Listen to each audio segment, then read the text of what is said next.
In the fall of 1998, an entire village in northern Appalachia ceased to exist. 22 people, men, women, and children, gone without a trace. Their dinners were still warm on the tables.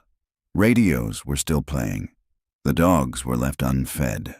No bodies, no signs of struggle, just silence. Tonight we revisit Hollow Creek, the American village that vanished.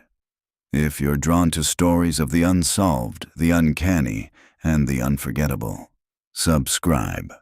The rain had been falling for 3 days straight when Sheriff Alan Reeves received the call. It was October 18th, 1998, a Sunday evening in Ashe County, North Carolina. Reeves had just finished his supper when the dispatcher patched through a message from a nearby village called Hollow Creek. A neighbor from outside town had driven in earlier that day looking for a friend. He said the village looked wrong. Empty. Reeves didn't think much of it at first. Power outages were common during storms, and rural folks tended to keep to themselves. But then came the second call. Then the third. By 9 p.m., Reeves and 2 deputies were driving the winding mountain road toward Hollow Creek, their cruiser tires slipping on the wet asphalt. When they arrived, their headlights swept over silent houses, their windows glowing faintly. Front doors stood ajar. Curtains fluttered in the breeze. It wasn't until Reeves stepped into the first home that he understood the scope of what they were seeing. Plates of food sat half-finished on the table. A television hummed softly, playing a Sunday night football game. A coat still dripped rainwater by the door, but no people, not one. By dawn, it was confirmed. Every single one of Hollow Creek's 22 residents had vanished, and nothing would ever be the same again. The investigation began before the sun had burned the mist off the hollows. Sheriff Reeves stood on the main street of Hollow Creek, staring at the pale outlines of mountains beyond. His deputies moved like uncertain shadows between houses, their flashlights cutting through fog. He lit a cigarette with trembling fingers, not because he needed one, but because silence demanded it. He would later recall that morning as the loudest quiet he had ever heard. The houses stood like open mouths, waiting to tell their stories. Reeves chose the McClary residence first. James and Marlene McClary, a couple in their late 40s, lived at the end of Willow Lane with their teenage son. Inside, the scene was almost painfully ordinary. A pot roast cooling on the counter, a half-finished game of cards on the kitchen table. A glass had tipped over, spilling water onto a stack of mail, the ink bleeding. Reeves moved from room to room, beds unmade, clothes laid out for morning, a single lamp still burning in the den. No sign of struggle. The dog, a black and white collie named Jasper, lay in the backyard, whining softly. Starving, but alive. It wasn't until Reeves checked the back porch that something unsettled him. On the railing, lined up with deliberate neatness, were 3 pairs of shoes. Men's boots, women's flats, a boy's sneakers, all placed side by side, soles pointing outward. He called for Deputy Latham. The younger man joined him, flashlight trembling slightly in his grip. "Why'd they leave their shoes?" Latham whispered. Reeves didn't answer. The next house told the same story, then the next. By mid-morning, they had entered nearly a dozen homes. In every one, the same details repeated. Meals left unfinished, radios playing, shoes set neatly by the doors or porches. In the Winters home, a bowl of cereal had turned soggy in its milk. In the Elder house, a baby's crib stood empty, mobile still turning above it. Reeves gathered his deputies outside the abandoned general store. "No sign of foul play," he said, voice low. "No forced entries. No blood. No. Nothing." "Where the hell did they go?" Latham asked. Reeves didn't answer that either. He couldn't. By noon, state police had been called. By evening, the FBI. And soon, Hollow Creek was no longer a forgotten speck on the map, but the epicenter of a mystery that would haunt the nation. The FBI arrived in convoy. Black SUVs, men in suits stepping into the mud with measured efficiency. Special Agent Dana Crowell introduced herself, a tall woman with sharp eyes and an expression that gave nothing away. "Sheriff Reeves," she said, shaking his hand firmly. "You've secured the scene?" "As best we can," Reeves replied.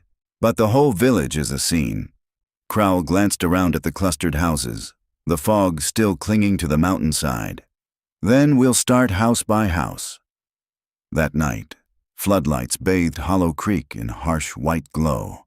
Dozens of investigators moved in and out of homes, bagging half-eaten meals, fingerprints, scraps of clothing. Dogs were brought in. Helicopters searched the woods. Nothing. No tracks in the mud leading out of the village. No vehicles missing. No phone calls, no notes, no explanations.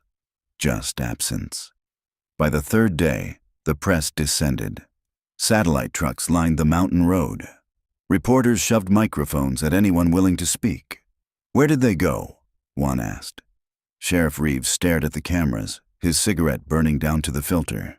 "If I knew," he said flatly, "we wouldn't be standing here." But inside, he was haunted. Because late that second night, walking past the Hollow Creek church, he thought he'd heard something carried on the wind. Children's laughter, soft, distant, coming from the woods. The morning fog clung stubbornly to the hollow as if unwilling to reveal its secrets. Helicopters circled overhead, their searchlights cutting across the ridge lines. But from the ground, Hollow Creek still looked eerily ordinary. Houses waiting for occupants who would never return. Sheriff Reeves hadn't slept. He sat on the hood of his cruiser, coffee going cold in his hand, watching the FBI agents fan out. It was the third day since the call, and still not one clue had emerged. Not a footprint, not a drop of blood, not even a single credible witness. He ground his cigarette into the gravel and forced himself to stand when Special Agent Crowell approached.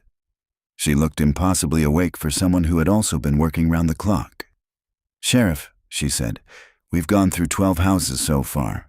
The details are consistent." Reeves nodded. Shoes lined up, meals left out, radios on, and not a sign of where they went. Crowell's tone was neutral, but Reeves could see the tightness around her mouth. Even seasoned agents were unnerved. "What's your theory?" Reeves asked. She glanced at the row of houses, her gaze sharp but unreadable.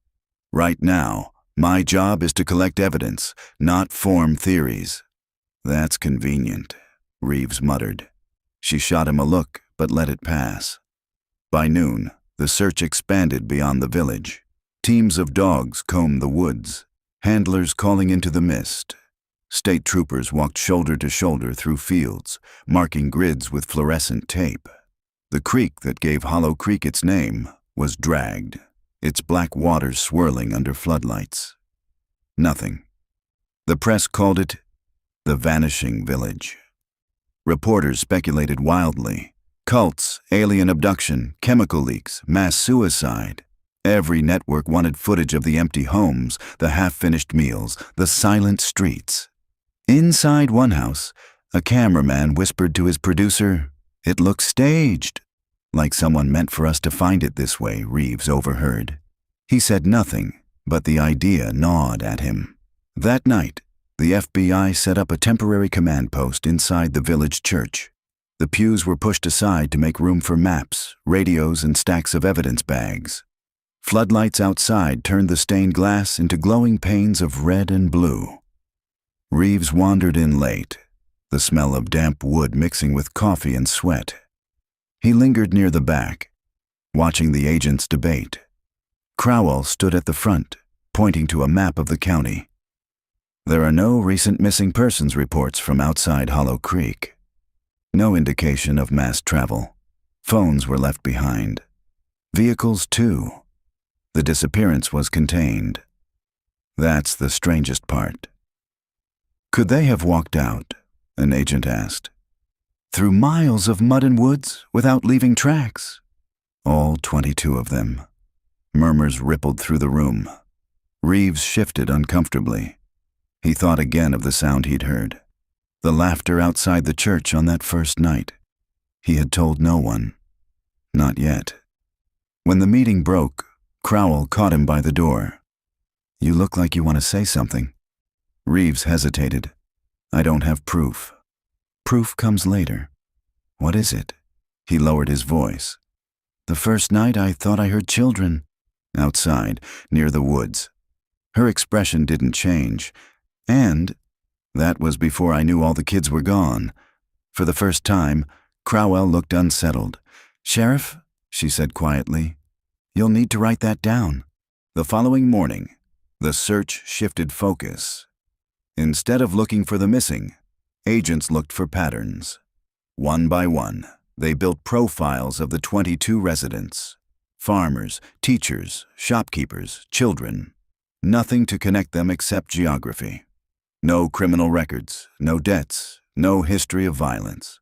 But Reeves knew better than to believe in ordinary. In small towns, secrets were buried deep. And Hollow Creek had been burying things for a long time. At dusk, he drove the back road toward Miller's Hill, where an old neighbor lived outside the village proper. Samuel Raines was in his 70s, wiry with a tobacco-stained beard. He leaned on his porch rail as Reeves pulled up. "Sheriff," Raines said, squinting into the fading light. "I was wondering when you'd come." Reeves climbed the steps. "You called in that first night." "Had to," Raines said. "Went down to see my cousin, and the place was empty. I knew it weren't right." "You seen anything unusual before that? Strange folks coming through, lights at night?" Raines spat tobacco juice into a can. "Nothing I ain't seen before, but..." He paused. "There's always been talk." "About Hollow Creek." "What kind of talk?" Raines shifted uncomfortably. "Old stories. Folks disappearing in them woods long before the village was built. My granddaddy used to say Hollow Creek was cursed ground. That's why people kept their houses tight to the road, away from the trees." Reeves frowned. "And you believe that?" "I believe 22 people vanished without a damn trace," Raines said, voice hard. "And you won't find them unless you ask the right questions." "What questions?" Raines leaned closer, his eyes pale in the dusk. "Ask what Hollow Creek was hiding.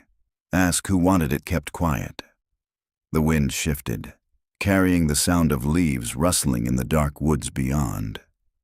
Reeves turned his head, scanning the tree line. For a moment, he thought he saw movement, a pale flicker between the trunks. But when he blinked, it was gone.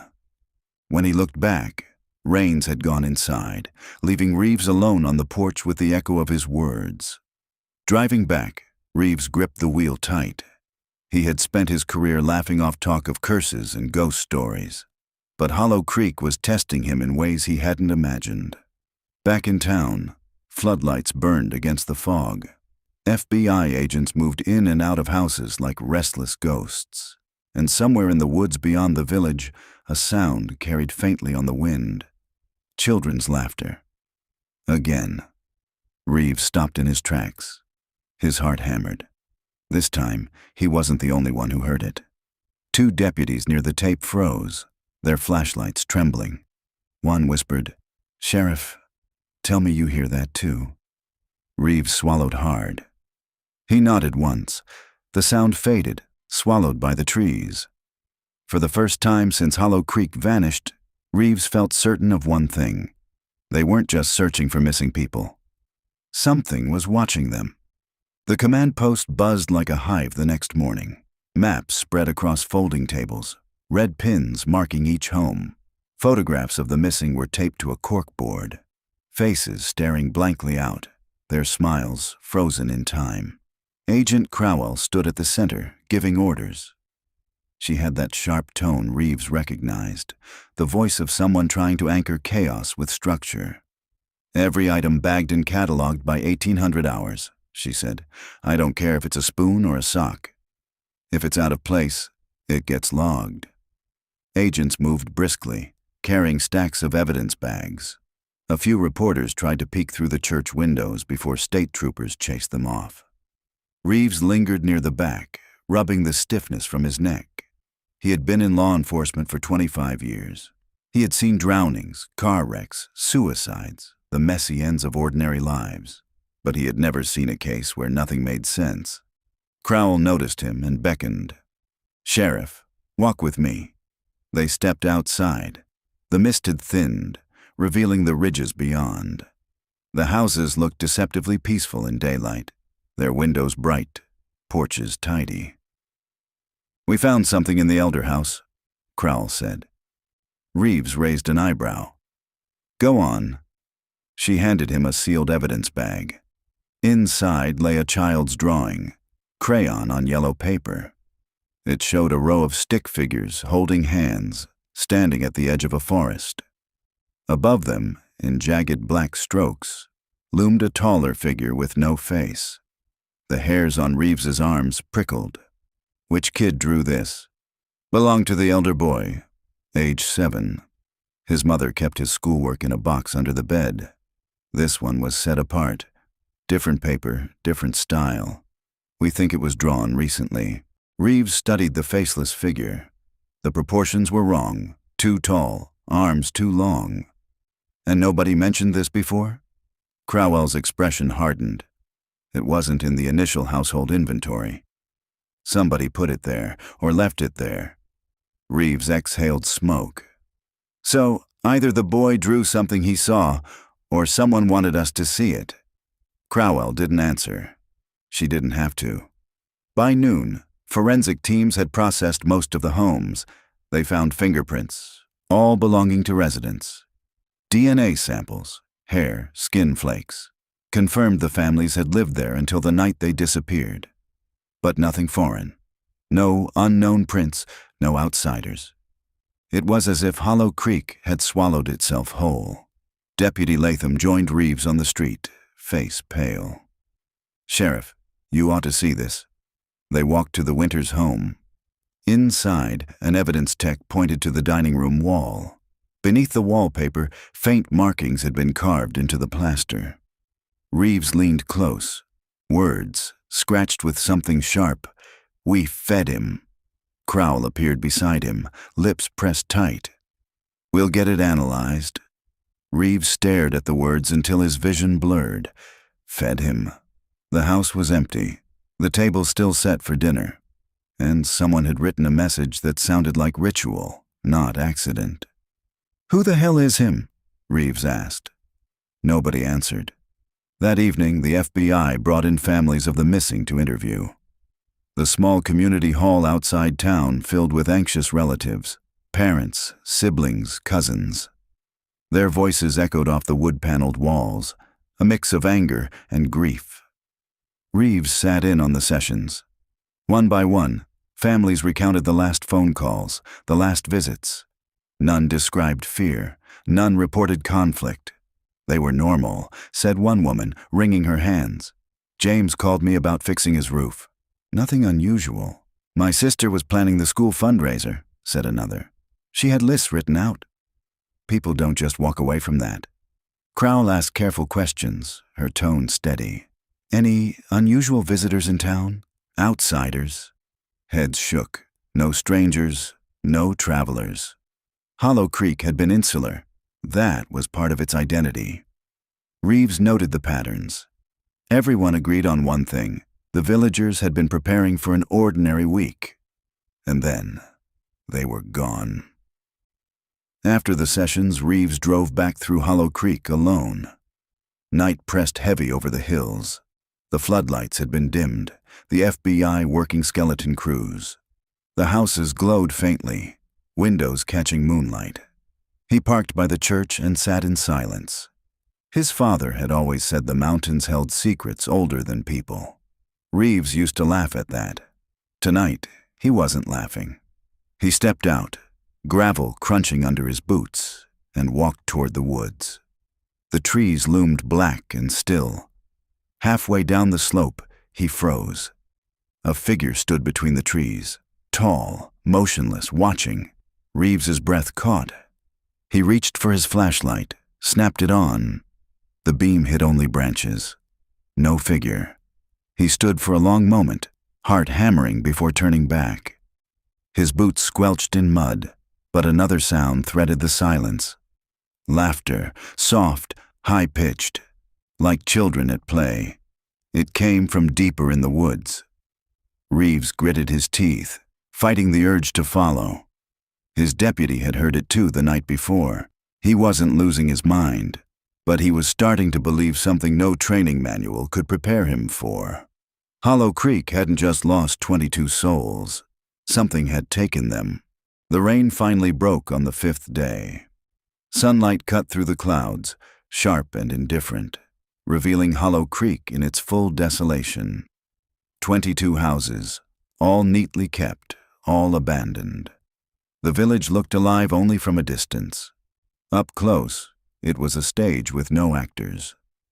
Special Agent Crowell had called a briefing. Reeves sat at the back of the church-turned command post, his hat low over his eyes. The air was stale with sweat and damp clothing. Crowell pointed to photographs pinned across the corkboard. "We've found no physical evidence of mass departure. No tire tracks, no footprints beyond the residence. But we did uncover something in the county records." She tapped an old black and white photo. Hollow Creek, circa 1920. The church stood at the center, smaller but recognizable.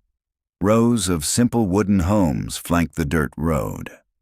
"This wasn't the first time people disappeared here," Crowell said. The room hushed. County records show Hollow Creek was built on the site of an older settlement, Miller's Crossing. In 1919, that community suffered a mass disappearance of 14 people. Local authorities at the time called it a flu epidemic, but no bodies were ever reported. The town was resettled a decade later under a new name. Reeves shifted uncomfortably. His father had told him stories about Miller's Crossing, but he'd always assumed they were backwoods folklore. Crowell's gaze swept the room. This isn't just a missing persons case. It may be part of a historical pattern. Later, Reeves stood outside smoking while agents filed past. Deputy Latham joined him, his face pale. "You believe that?" Latham asked quietly. "That it happened before?" Reeves exhaled smoke. "I believe the ground remembers things we don't want it to." They both turned toward the woods. Sunlight filtered through the trees in fractured shafts. The silence pressed down, heavier than it should have been. That afternoon, forensic teams expanded the search radius. Ground-penetrating radar swept the cemetery behind the church. The machine beeped steadily as it rolled over the soil. A technician waved Crowell over. "Ma'am, we've got anomalies, large voids beneath the earth." Reeves joined them. They knelt at one of the graves. The headstone read, "Eleanor McClary, 1898 to 1919. "Void beneath," the technician confirmed, "but shallow." "Not a coffin." They dug carefully. After 2 feet, the shovel hit something hard. Reeves crouched as soil fell away, revealing a crude wooden box no larger than a child's toy chest. Inside lay a bundle of bones. Small, fragile. Not one skeleton, but many fragments mixed together.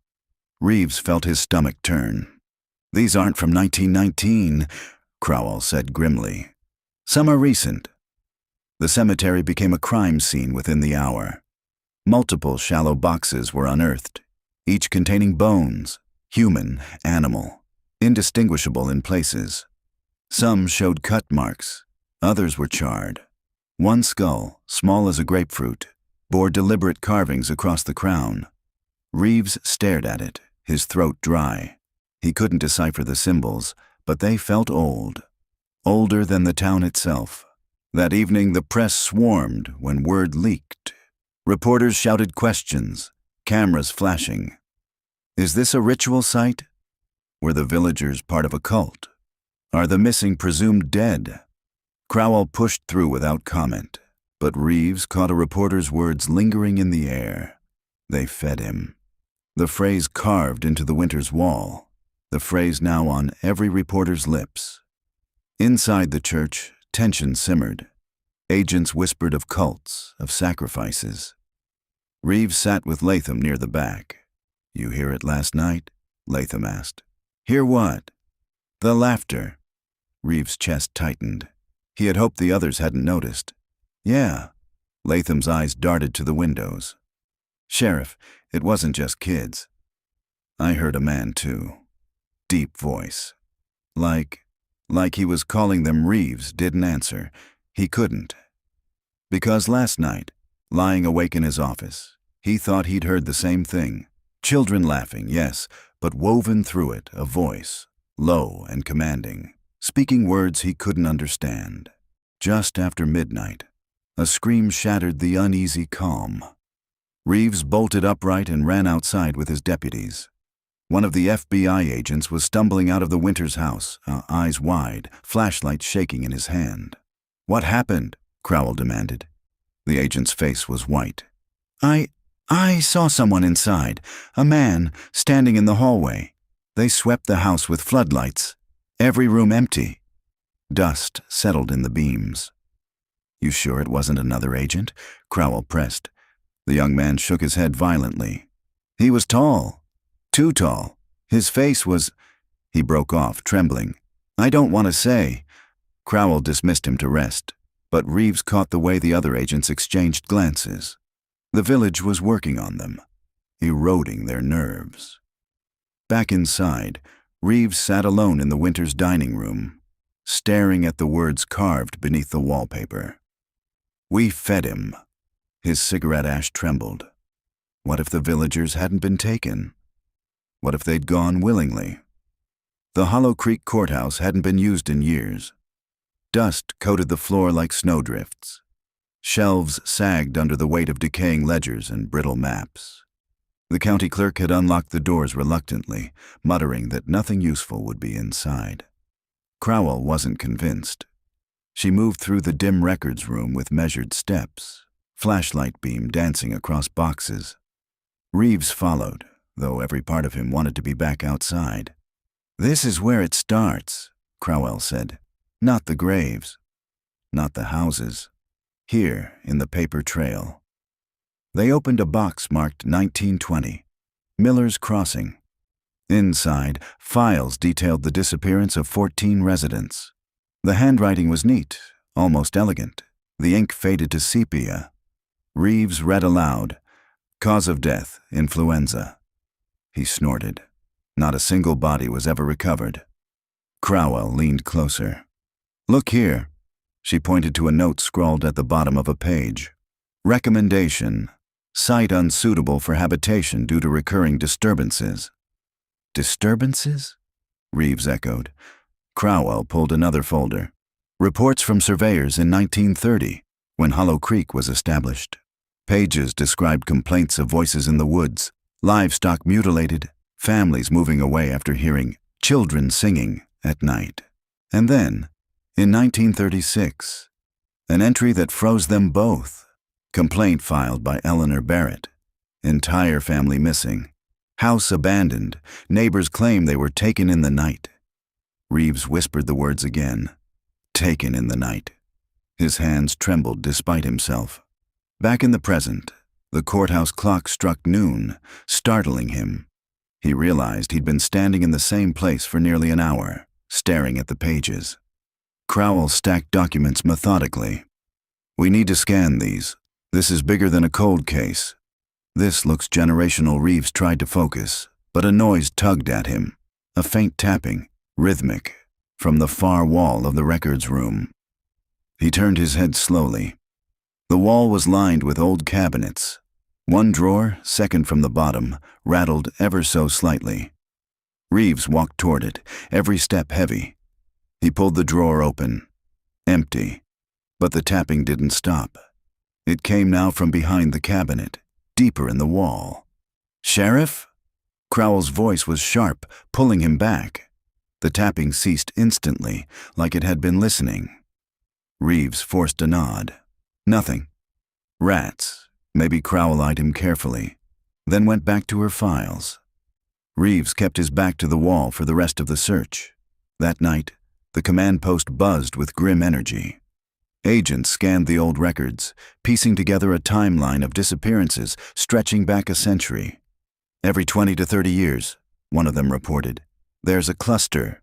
Families vanish, livestock vanish, then silence until the next cycle. Crowell drew a line across the whiteboard. We're not just investigating a crime scene, we're looking at a pattern. The disappearances in Hollow Creek are ritualized. A heavy silence filled the room. Reeves lit a cigarette, though he hadn't smoked inside since the FBI arrived. He felt eyes on him, not from the agents, but from the shadows beyond the windows. When he exhaled, the smoke seemed to linger longer than it should, curling into shapes that almost looked like faces. He crushed the cigarette out too quickly, his fingers shaking. Just past midnight, Reeves woke in his office chair, throat dry. The church was silent, but for the ticking of the wall clock. He sat up, uneasy. The air smelled faintly of earth, damp soil, like a graveyard after rain. From the corner of the room came a sound, children whispering. Reeves froze, heart hammering. The whispers grew clearer. A dozen voices overlapping, chanting in a soft, sing-song tone. Feed him, feed him, feed him. Reeves stood abruptly, chair scraping the floor. The whispers stopped. He searched the room, flashlight beam cutting across empty pews, pale walls, the board covered in case files. Nothing. But when he turned back toward his desk, the files had shifted. The top folder lay open, though he hadn't touched it. On the page, in bold black marker that hadn't been there before, was a single phrase: do not resist. Reeves staggered back, breath caught in his throat. He slammed the folder shut, but the words were burned into his mind. By morning, Reeves told no one. Crowell was sharp. She'd see through any excuse. Instead, he walked the perimeter of the village alone, boots crunching on gravel. At the edge of the woods, he stopped. The trees leaned together like conspirators, shadows thick even in daylight. And faintly, almost like the echo of a dream, he thought he heard the laughter again. Reeves whispered to himself, voice hoarse, "What the hell are you feeding?" The forest gave no answer, but he had the distinct, suffocating sense that it was listening. The morning fog rolled off Hollow Creek like a shroud, settling low in the valley. The agents were already in the cemetery when Reeves arrived, their shovels cutting into the damp earth with dull thuds. Crowell stood at the edge of a newly opened grave, her jaw tight. "Another cache," she told him. Reeves leaned over. The pit revealed another crude wooden box. Inside lay bones, human again. This time, arranged carefully in a circle, as though posed. In the center of the circle, wrapped in oilcloth, was a rusted knife. A forensic tech muttered, "That blade's old." Real old Reeves stared at the weapon, a sickness rising in his gut.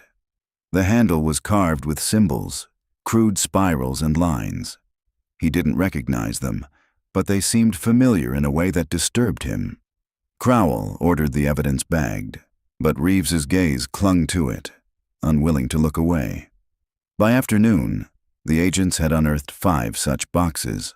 Some contained bones, others contained objects. A cracked porcelain doll's head, a bird's skull wrapped in string, a child's shoe with nails driven through the sole. Each discovery turned the mood darker. The younger agents whispered. Latham wouldn't stop crossing himself. Reeves tried to stay steady, but every item felt like a message, a warning left behind by people who knew what was coming. When he closed his eyes, he could almost hear them whispering beneath the soil. That night, Reeves didn't sleep. He sat in his office with the knife from the morning sealed in an evidence bag on the desk. The carvings seemed to pulse in the lamplight, lines shifting when he wasn't looking. He opened a bottle of whiskey he'd sworn off years ago and drank until his hands stopped trembling. But the whispers came anyway. "Sheriff." The voice was low, drawn out, almost mocking. Reeves froze. The church was empty. yet the voice seemed to seep from the walls themselves. "Sheriff? Don't resist." Reeves gripped the whiskey bottle like a weapon. "Who's there?" The silence that followed was worse than an answer. In the early hours, he dreamed. He stood in the village square, the houses alive with light. Shadows moved inside, men, women, children. Laughter drifted on the air. Then, one by one, the lights snuffed out. The doors opened. The villagers walked silently into the street, all 22 of them. Their eyes glowed faintly, pale as milk. At the front was a man Reeves recognized instantly. Thomas Winters, the carpenter. Winters raised a finger and pointed at Reeves. The voices of the villagers rose together, chanting in perfect unison, "Feed him! Feed him! Feed him!" Reeves tried to run, but his legs locked. The chant grew louder until it shook the ground. The villagers advanced, and behind them, something larger moved. A shape in the darkness, towering with too many limbs. Reeves woke screaming, the sound echoing off the church rafters. He stumbled outside into the night air, chest heaving. The stars glared down, sharp and merciless. Latham found him crouched on the steps, drenched in sweat. "Sheriff?" Reeves wiped his face quickly, trying to disguise his terror. "Bad dream." Latham studied him. "You look like hell. You're hearing it too, aren't you?" Reeves didn't answer. "Voices in the night," Latham whispered. "Kids laughing. Men calling. I hear it every time I close my eyes." Reeves lit a cigarette with shaking hands. "Keep that to yourself, deputy. Last thing we need is panic." But inside, he knew panic was already spreading. Through the agents, through the town, through his own mind. At dawn, Crowell convened another briefing. Reeves forced himself upright, though his skull pounded. Crowell's voice was clipped, businesslike, but her eyes betrayed unease. "The artifacts and bones point to a ritual pattern. This isn't random disposal. It's deliberate, symbolic. The question is, were the villagers performing the rituals or victims of them?" She laid a photo on the table. The rusted knife. "This symbol repeats on every artifact," she continued, tracing the spiral with her pen. "It matches a carving found in a 1919 ledger from Miller's Crossing. We're bringing in an anthropologist to analyze it, but I suspect we're looking at continuity. Something practiced here for a very long time." Reeves stared at the photo. In the spiral, he thought he saw movement, like it was drawing him inward, down into something bottomless. He blinked hard. The symbol was still, but he couldn't shake the sense it was watching him back. The tree line loomed at the village's edge, a wall of cedar and oak tangled with undergrowth. Morning light barely penetrated the canopy. Crowell had ordered a full sweep. Dozens of agents and deputies formed a line, stepping into the woods like soldiers crossing a battlefield. Reeves walked near the center, shotgun slung across his chest, though he wasn't sure a weapon would help against what he felt here. The air inside was cooler, stiller. Every snap of a twig echoed too loud. They moved slowly, scanning the ground, flagging anomalies. Within an hour, they found their first one, a ring of stones blackened by old fire, half buried beneath leaves. In the ashes, a jawbone lay brittle and white. "Animal?" one agent asked hopefully. Reeves crouched, brushed soil away. The teeth were too flat, too human. They marked it and moved on. The deeper they went, the stranger the signs became. One clearing held a dozen wooden poles driven into the ground, each carved with spirals and lines like those on the knife. Time had weathered them, but the grooves were unmistakable. Another site revealed a pit. Inside lay bones, countless bones, layered like sediment. Some fresh, some crumbling. The smell of rot clung to the soil even after decades. The anthropologist, Dr. Leary, flown in from Dallas, examined the markings with reverence, as though afraid to touch them. "These are not random," she said softly. "This is ritual space. pre-Christian in style, though distorted. I've seen similar sites in rural Europe, fertility cults, blood cults, but this is American. A syncretic thing. Something that grew out of isolation. Reeves felt the woods close tighter around him. He thought of the villagers' empty houses, their neatly set tables. They hadn't vanished at random. They'd prepared. Near dusk, as the search line spread thin, Reeves heard it again. Laughter, high, childish. It drifted through the trees, carried on no wind. "Hold!" Reeves barked. His deputies froze. He tilted his head, listening. The laughter swirled, impossible to place. Then came a voice, low, rough, almost a growl. Words he couldn't understand, syllables curling unnaturally in his ears. Reeves raised his shotgun. "Show yourself." The forest answered with silence. When they regrouped at the edge of the woods, Reeves said nothing, but his hands wouldn't stop shaking. That night, back in the church, Crowell reviewed the finds. "We're dealing with an organized belief system," she said. "One that demanded sacrifice." She pinned photos to the corkboard. The fire pits, the poles, the pit of bones. Whatever happened to those 22 villagers, it wasn't random. They were part of this. Willing or not, Reeves sat at the back, staring at the photos. His mind replayed the laughter, the guttural voice, and as he looked at the picture of the carved poles, he realized something chilling. The spirals weren't random designs. They matched perfectly with the way the villagers' homes had been arranged around the church, a pattern, an echo. Hollow Creek itself was a ritual circle. Later, Reeves stood alone outside. The night pressed close, stars veiled by cloud. He lit a cigarette, but the flame barely held. From the woods, faint but clear, came the laughter again. Children, countless children, giggling in the dark. Reeves whispered hoarsely, "God help us." The laughter answered, bright and cruel, as if God had no say here at all. The discovery came from an overlooked place, the attic of the McClary house. Agents had combed it weeks earlier, finding only dust and old trunks. But this time, one deputy pried up a loose board near the chimney. Inside the gap lay a wrapped bundle, a cloth pouch sealed with wax. Crowell brought it straight to the church. Reeves was there when she unwrapped it, laying the contents on the table under a bare bulb. A leather-bound journal, its cover cracked and soft. The first page bore a name in faded ink. Clara McClary, 1956. Reeves's breath caught. He knew the McClary family by name. They'd been among the vanished.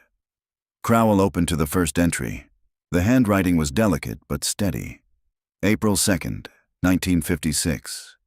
The nights are long here, but I love the quiet.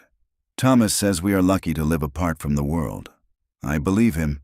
And yet sometimes, when the wind passes through the trees, it feels like voices travel with it.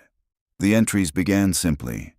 Descriptions of gardening, Sunday meals, neighbors visiting. Life in Hollow Creek had been ordinary, but slowly, a shift crept in. May 17th.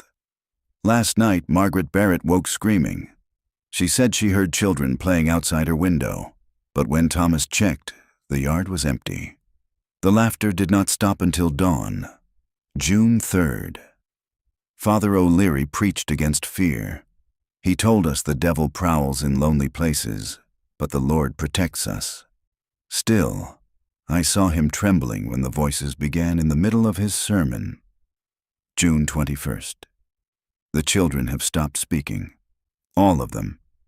They only laugh. Their parents pretend not to notice. But when I look in their eyes, I do not see children anymore. Only hunger. Crowell read aloud, her voice tightening with each passage. The agents in the room sat silent, rapt. Reeves leaned forward, knuckles white. His pulse hammered as the words sank into him. The later entries grew erratic, ink smudged, sentences broken. July 9th. We are told not to resist, that to resist is worse than death. I do not know who tells us. The voice comes from the earth, from the trees, from our own children's mouths. July 15th. Thomas says it is nearly time.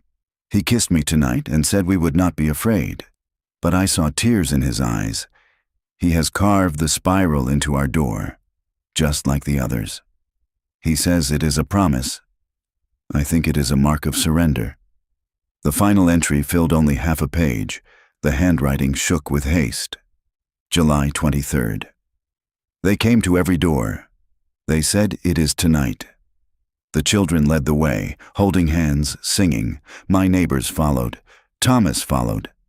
I do not want to go, but I cannot stay. The spiral burns in my eyes even when I close them. It is beautiful. It is terrible. If I do not write again, know that we fed him. Know that we had no choice. The ink trailed off into a smear. Crowell closed the journal slowly. The silence in the church was suffocating. Later, Reeves sat alone with the book, tracing the shaky last lines with his fingertip. We fed him. The words pulsed in his skull like a heartbeat.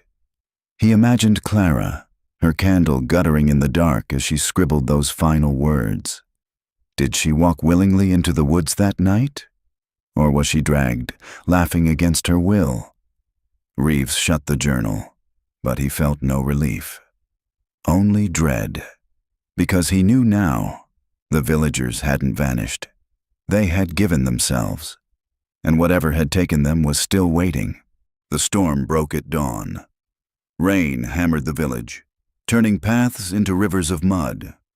Reeves had just finished his second cup of bitter coffee when a shout came from the cemetery. An agent sprinted into the church, boots dripping. "Sheriff! Agent Crowell, you need to see this." They followed him out into the downpour. The graveyard looked like a battlefield, soil torn, pits yawning open where forensic crews had dug. One of the pits had collapsed in the night, revealing a hollow beneath. Crowell peered into the darkness. "A void," she murmured. The ground-penetrating radar hadn't picked it up. Whatever was down there had been waiting, hidden beneath their feet all along. They rigged floodlights and descended a ladder into the opening. The chamber was larger than Reeves expected, 30 feet across with walls of packed clay. Symbols were carved into the earth itself, spirals upon spirals, interlocking in maddening patterns. At the center stood a stone altar. The surface was blackened with soot and stained dark. Reeves didn't want to guess what had been spilled there. Around the altar, arranged with ritual precision, lay bones. Not scattered, not random, posed. Some were adult, others child-sized. Crowell's face was set, but Reeves saw her hand tighten on the railing. "This isn't just a burial," she said softly. "This is worship." Dr. Leary, the anthropologist, moved reverently around the chamber, her gloved hands tracing the spirals. "These markings," she whispered, "they're older than the village. Older than Miller's Crossing. I've seen similar designs in petroglyphs thousands of years old. Whoever settled here, they tapped into something ancient. Or it tapped into them." Reeves felt sweat on his back, despite the chill air. The spiral carved into the wall behind the altar drew his eyes. It seemed to move, to pull him inward. He blinked hard. It was just dirt. Just a carving. And yet his breath came shallow, as though something vast and unseen pressed close. They collected samples, photographed every surface. But the deeper the team worked, the heavier the air became. Agents muttered of headaches, of nausea. One vomited in the corner. Reeves stood guard at the ladder, fighting the urge to climb out and never return. That was when the generator cut out. The floodlights died, plunging the chamber into blackness. For a heartbeat there was silence. Then, faint but unmistakable, came the sound of children laughing. High, gleeful, echoing in the dark. Reeves fumbled for his flashlight, beams slicing across the chamber. The others did the same, white cones of light swinging wildly. The altar was empty. The walls were still, but the laughter had come from inside the chamber. Crowell barked, "Everyone out!" Now they scrambled up the ladder, mud slick beneath their boots. Reeves was the last, his flashlight trembling in his hand. As he climbed, he thought he saw movement at the bottom. A pale figure, child-sized, watching him with eyes that glowed faintly in the dark. He blinked, and it was gone. Above ground, agents breathed raggedly in the rain. The generator sputtered back to life, lights flaring again. Crowell's face was pale but composed. "Seal it. No one goes back down until we know what we're dealing with." Reeves said nothing. His gaze stayed fixed on the pit, water rushing into the void.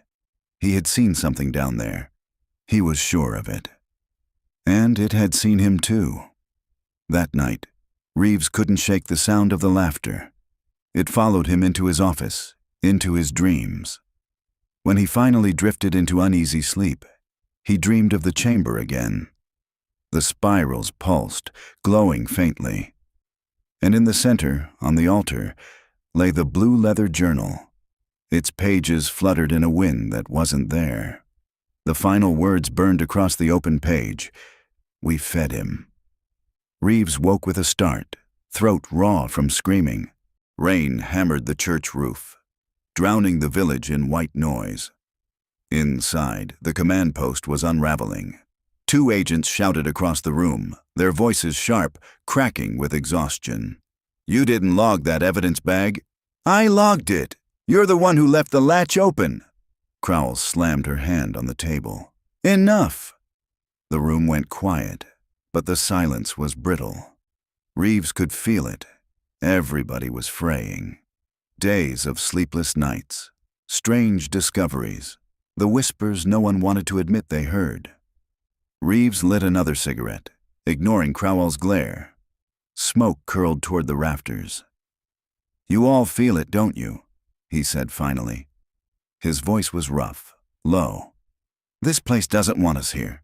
No one answered, but the way they shifted told him they agreed. Deputy Latham was the first to break openly. Reeves found him outside near the cemetery, pacing in the rain. "They're still here," Latham muttered, eyes darting to the woods. "The villagers. I seen them, Sheriff. Last night." Walking between the trees, Reeves grabbed his shoulder. "You saw shadows." "Nothing more." Latham shook his head violently. "No, faces. I knew some of them. Mrs. Elder, young Jacob Winters. They were smiling like they knew something I didn't." His voice cracked. "They're not gone. They're waiting." Reeves wanted to dismiss it, but he remembered his dream. The villagers standing in the street, eyes glowing, chanting, waiting. That evening, a commotion broke in the church. An agent, Hernandez, stumbled in, soaked and wild-eyed. "I heard them," he gasped. "They were calling my name." From the woods, kids' voices. Another agent snapped, "You're losing it." "We all are." Hernandez drew his pistol, waving it at the corners of the room. "They're out there. You don't hear them? They're out there laughing at us." Crowell moved slowly, hands raised. "Put the weapon down, Agent." But his hand shook violently, finger taut on the trigger. Reeves stepped forward. His voice was steady, though his heart hammered. "Hernandez, look at me. If they're calling you, then don't give them what they want. Don't feed it."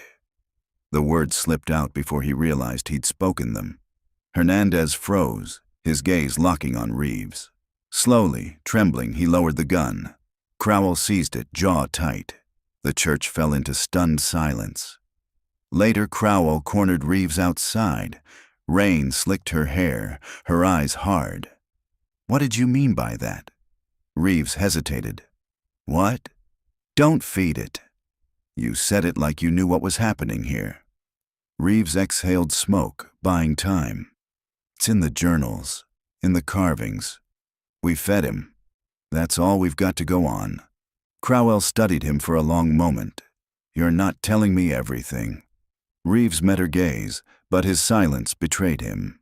That night, Reeves walked alone through the village.